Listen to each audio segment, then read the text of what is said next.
Hi guys, welcome back to my YouTube channel. Abby here with another book video. So my spiritual books. So I'm really excited for this one because these are like some of my favorite books. Honestly, they're all my favorite. I really like all of them. I haven't really read a book that I absolutely hated yet. Like Down to Earth was like, I despise this book, burn it. Let's get into it.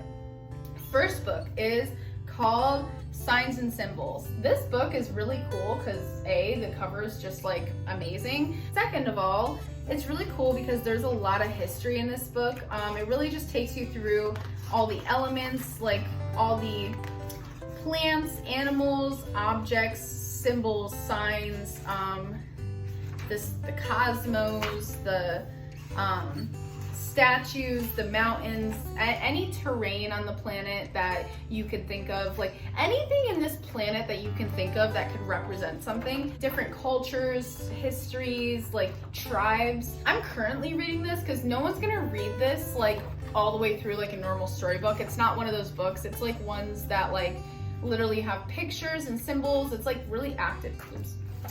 That's where I'm at right now on reptiles and amphibians. So it kind of takes you through like all these different things, like even down to specific like reptiles, amphibians. Like it'll take you through the animal kingdom too, but it literally will break down each animal. So this is a very thorough book, and like I said in my other videos, I'm gonna say it again.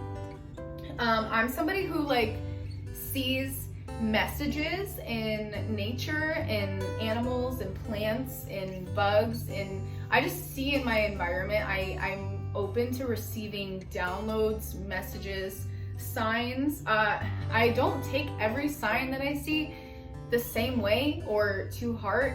Sometimes, depending on what's in my energy, I take things differently. Sometimes I'll get signs and symbols, and I'll know that it's coming from a point of attraction in my energy that's not exactly mine. It's all based on your intuition and what you know to believe is true about what you're experiencing. So I like to read about this because I like to see, usually your intuition is like the first thought you have when you look at something or you see something, and it's not a thought that causes confusion and disruption. It's usually something that causes like peace or just feels right. Sometimes your intuition is not going to make you happy, but yeah, that's kind of like, there's so much to be said about intuition. But anyway, I like reading about this because I do kind of have a sense of what certain things mean to me. So reading about how other cultures and different things perceive symbols and signs, and seeing the duality, because there's some signs in certain cultures that mean good luck and it means bad luck in another culture. So it's really interesting just to kind of see everyone's take on things and why, and it really helps me kind of expand my intuitiveness and be receptive to more signs and symbols. So even goes as far as clothing and accessories and why they wore certain clothing and accessories. So if you like spirituality, if you like history, if you want to deepen your understanding of the world and the way that the world speaks, because think about it, here you might see something, but if you go to like Africa and you see a sign, there's probably a reason they take that poorly. Is probably because in different parts of the world, different energy and different beings bring different things. You know, it's like that's just an estimate, an educated guess of mine, but you never know. So it's good to be well cultured, especially if you're someone that would like to travel the world. I think it's very useful. So the next one is the Angel Bibles. I do own a Bible. I do read the prayers now and again, in a non-religious standpoint, more of a spiritual standpoint. I like this because I am, like I said, I'm very open to messages. I'm very open to the divine. You've heard me talk about my angels before. You've heard me talk about how close I feel with like my highest self and source and universe, God, what you want to call it. And I really like this because I'm totally a journal person. I'm totally like speak to my higher self, meditate, call on my angels to help me work through or cleanse or assist me in different ways. And this is really cool because it teaches you the history of different angels, what each angel's purpose is, teaches you how to journal different things. I'm not even like literally like a sixth of the way through this book. It is a very long book. It looks small like this, but the pages are super thin. Like these are like really thin pages.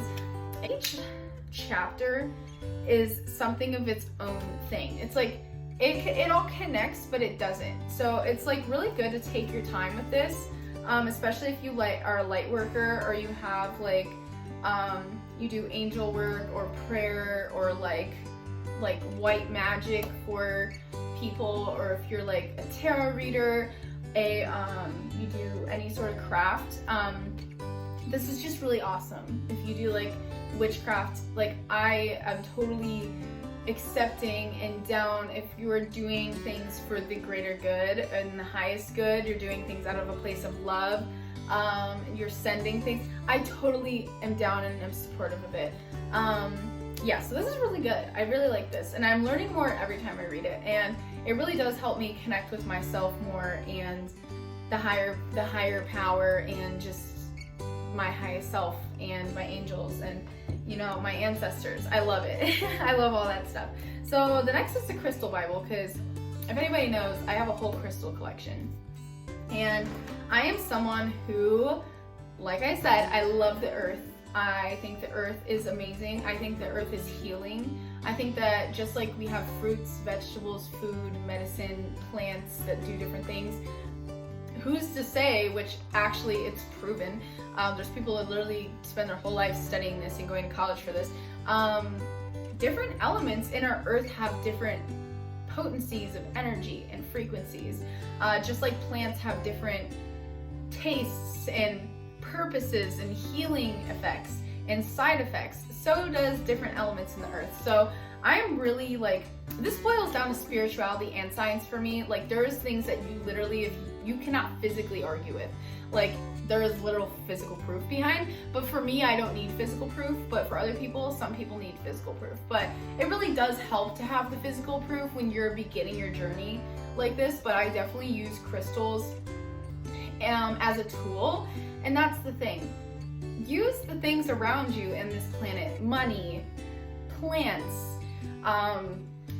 you know, different things. Use the things around you as tools. I think that where it becomes a problem is when you start relying on things and you start worshiping things as if they are that higher power, because it's just unnatural to do that. You don't see animals worshiping food and plants and monkeys worshiping trees. Like, we don't need to worship anything. It's literally just using nature and understanding nature heals, and it is here to connect with us and raise our vibration. For God's sake, the bees soak up so much stuff from the sun, and when they pollinate, they literally emit healing energy. It's literally proven. My friend just posted about this. My friend's a beekeeper.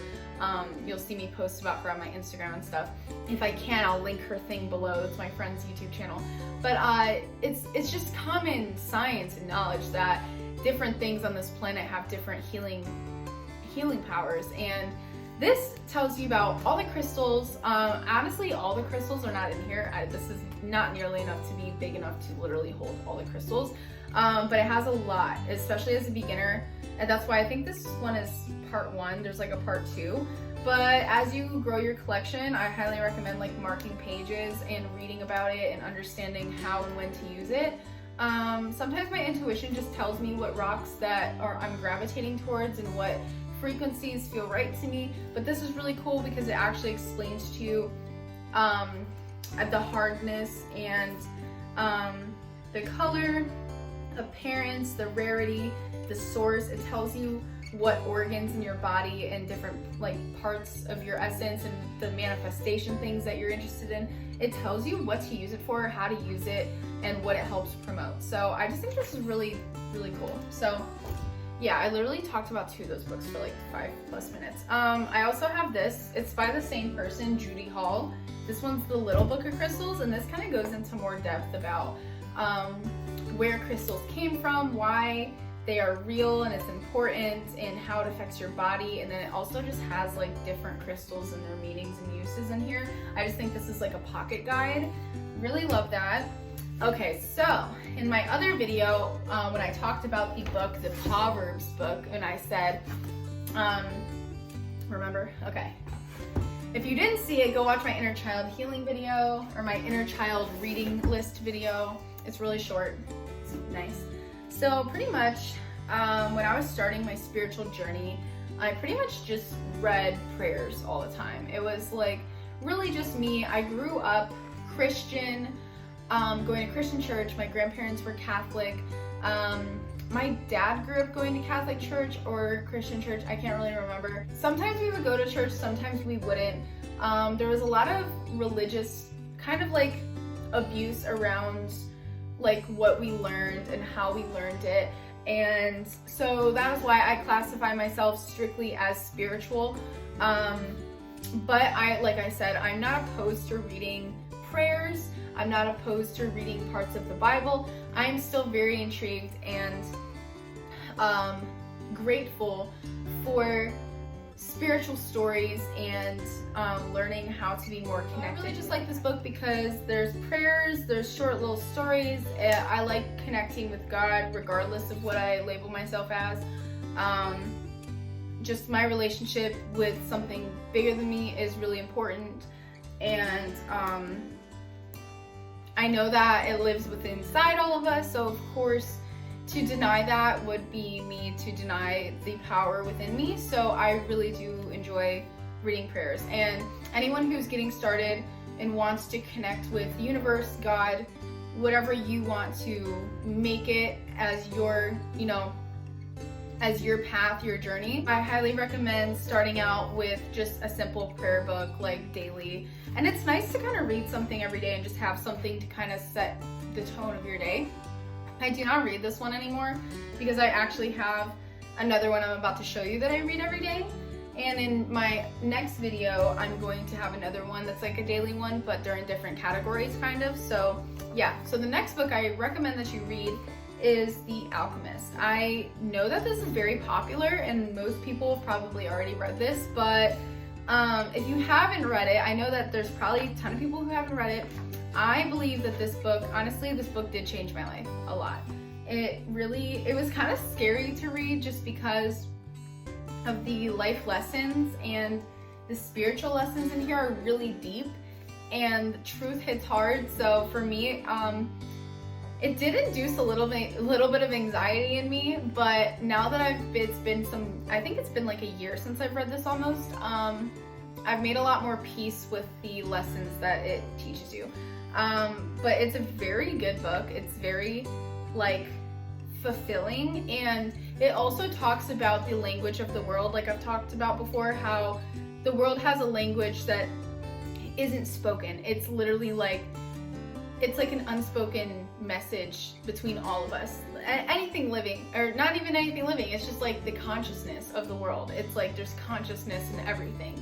And this book just supported that so much in the beginning. Well, it wasn't even the beginning. It was like I've already had several spiritual awakenings in my life. I feel like we're always going to have spiritual awakenings as we go on in our lives, at different levels and at times that are best for us. But during this specific spiritual awakening I was having, it really went along with this really well. I think that if you're having any sort of spiritual growth and you feel alone and you want some direction and you want to feel like you're not crazy, I think that this is a really good book to read. So yeah, what I wrote about it was, okay, what did I learn from this book? Sometimes your comfort zone causes things to stay the same. And that's a no-brainer, but at the time I needed to be reminded of that. The other thing was, strangers can help, understand you. Okay, that was simple. Everything is connected to everything. We are all one. We can learn from everything. Obviously, that's why, like, you know, I've been telling you guys I learn from everything. The person you want sometimes isn't the one. And I've learned that a couple times in life. To get things you desire, you have to leave your comfort zone. And I've been learning that is both true and untrue. Sometimes you can just attract the things that you want without leaving your comfort zone. There is such thing as kind of living in a point of attraction where you can just comfortably attract things. So I do believe in like law of attraction, law of assumption. I believe that is also just like medicine. It depends on where you're at in your life and how much of it you need to accomplish what you want. So yeah, there's definitely truth in that. Don't trust anyone with all you have. Don't trust anyone with all you have. Oh yeah, I think that was about when he got robbed. Sometimes the less exciting parts of life are the parts of the bigger picture. Oh, okay, I've read that so weird. But yeah, sometimes these smaller parts of life that we find insignificant in the moment or difficult or challenging is actually part of the bigger picture and the bigger goal. So stick with it. Helping others helps you. Yes, whenever I'm feeling alone and I help someone or I'm there for someone who also feels alone, I don't feel as alone. If I'm feeling like I don't have a lot of money, if I help someone with money, I, for some reason, always get money. Like, when I give love, I feel loved. When I give laughter, I feel laughter. When it's just like what you give, you get. It's like, so when you help people, you help yourself. If you feel helpless, then help other people, because it always puts you in an empowering position. So I am a very big advocate of that.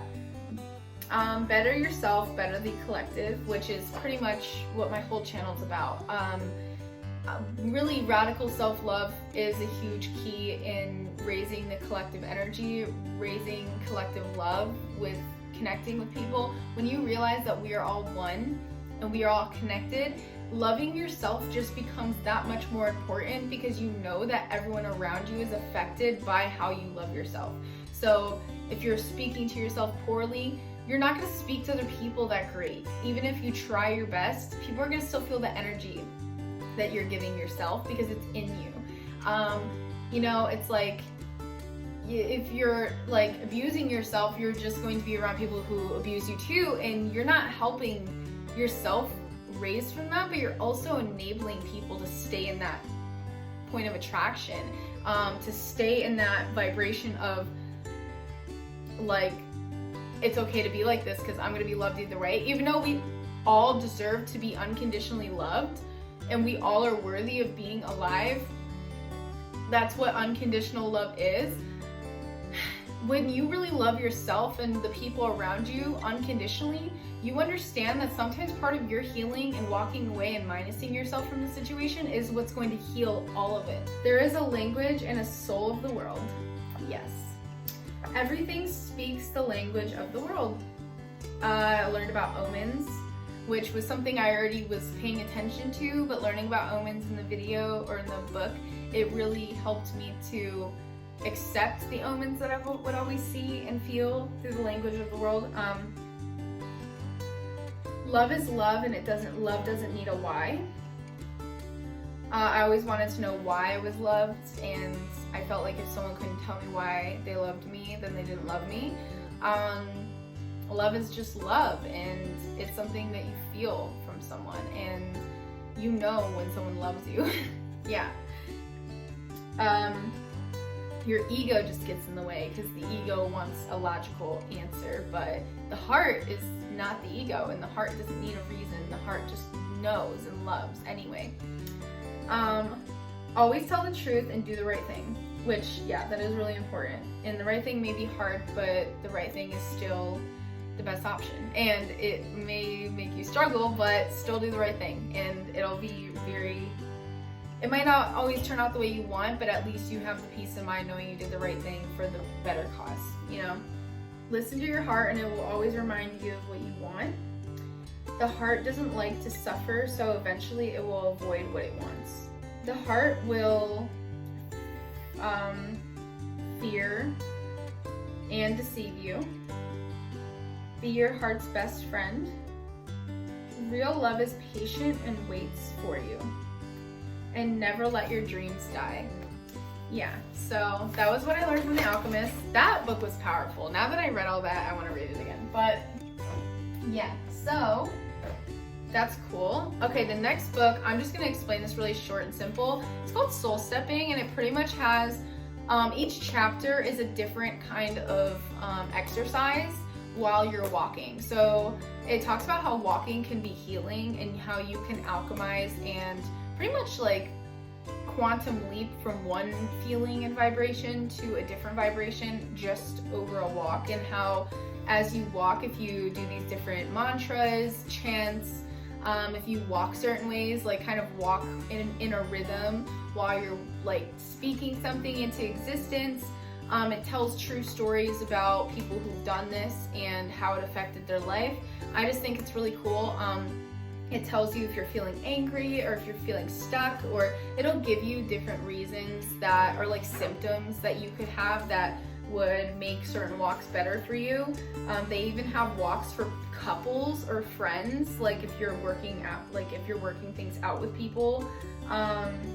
They have walks you can do after having an argument. This book's just really good. It gives you really good exercises, and sometimes if I know I'm about to go on a walk, I'll pick one out and I'll kind of skim over it and use it to my advantage. I haven't done this a lot because it's been really not good outside, like the weather. Once the weather gets nicer, I will be practicing this a lot more, but this is called Soul Stepping, 10 Divine Games to Play While Walking, and it's by Anne Trump, and it's a very pretty cover. Love this book. I read this one really quick, because I did read it all the way through just to kind of get an idea of what it was, but I do go back and reread certain chapters if I'm going to be practicing it. Okay, last book. Has to be one of my favorite books. It's a daily read. It's the more spiritual version of like the Daily Bread, but it's like, you know, let's see, what's today? Is today May 4th? May 3rd? It's May 3rd. Okay. I read this already, but I'll read it for you guys just so you can get an idea of what kind of book it is. It is Luminous Humanist, 365 ways to go and go. 365 ways to go, grow, and glow to make this your best year yet, which I've been reading this for like over like a year and a half so far. May 3rd, Pachamama knows best. In the Peruvian tradition, hucha, heavy energy, is given to the ground like fertilizer. Hucha is our depression, anger, or sadness, feeds the soul, and gives rise to all manner of life via plants, flowers, and trees. Through the power of Pachamama, goddess mother of earth, love and alchemy are exchanged for heaviness. In return, she gives Sami, the life-giving sustenance that uplifts our bodies, creating an aliveness that is pure pleasure. Today, give all that you no longer want to carry to Mother Earth, and know it is gratefully received, accepted, and transmuted into enlivening soul food to nourish your greatest dreams. Not a bad exchange at all. And then it comes with an affirmation. So it says, I have the blessing of Mother Earth beneath my feet, and together we can move mountains. So it's very spiritual. It's very like, thank you guys for watching. I hope you like those books. If you have any recommendations for me on what kind of books that are spiritual that I would like, or if I didn't say any of the names clearly and you want to know which book is which, I can put it in the comments. Just ask me. Don't forget to like and subscribe if you're new here and you want to see more videos of mine. I love to interact with you guys, and I hope you guys like the video. Give me a thumbs up. Hope you guys have the best week ever. I hope you guys have a fantastic week, and I'll see you guys next time. Bye.